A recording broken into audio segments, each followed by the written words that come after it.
Muling itinanggi ni Sandy de Guzman na siya ang nasa likod ng pagpatay sa international car racing champion na si Enzo Pastor. Sa pagharap niya sa preliminary investigation ng DOJ o ng Department of Justice, isinumiti niya ang kopya ng CCTV footage ng entrapment operation para patunayang isinet up lang daw siya. Ang asawa naman ni Pastor na si Dalia hindi pa rin nagpapakita. May report si Lia Manialac del Castillo. There you go.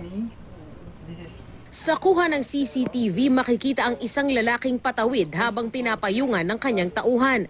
Ang lalaki, si Sandy de Guzman, suspect sa pagpatay sa international car racer na si Enzo Pastor. Nang makatawid, magkasunod dumating ang isang van at AUV.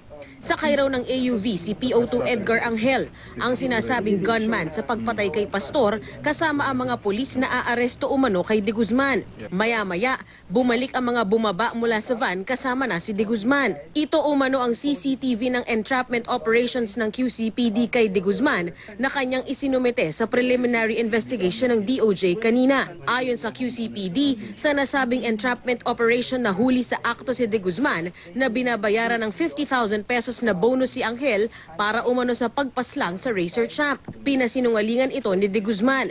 Nag-test drive daw siya ng kotse ng kanyang kliyente noong mga oras na yon at nag-ayos ng parking. Kaya imposible raw na nag-abot siya ng pera kay Angel. Handcuffing me, how will I give the money to PO2 Angel? And then, It's all here, sir. yes, and I then was handcuffed. Hindi rin daw sapat na basihan para madawit siya sa krimen, lalo't binawi ni Angel ang testimonya nito.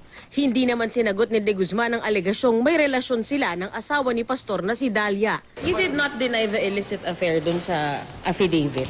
Sir, ano na lang, may mga reports na magkasama kayo ni Dalia.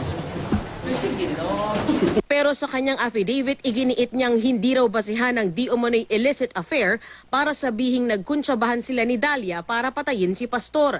Sagot ng kampo ni Pastor, hindi naman nakatulong sa kanya yung video dahil pinakita sa video na totoo nagpunta yung pulis pero maraming ibang bagay na hindi niya dininay. May relasyon ba siya kay Dalia? Diba? Totoo bang nagpupunta siya sa bahay ni Enzo? hindi dumating sa pagdinig si Dalia at hindi rin nagsumite ng counter affidavit. Insufficient naman yung mga factual charges and therefore we don't have to defend on the facts. As far as Dalia is concerned, ang connection lang niya dito is yung supposed statement ni Police Officer Angel na sinasabi niya na-meet niya once. And yun lang. Ang mga magulang ni Enzo, dismayado sa hindi pagpunta ni Dalia. As they say, flight means guilt. Unang-una pang araw na namatay ang anak ko, sabi niya, no ma'am, don't go. Don't go to the police.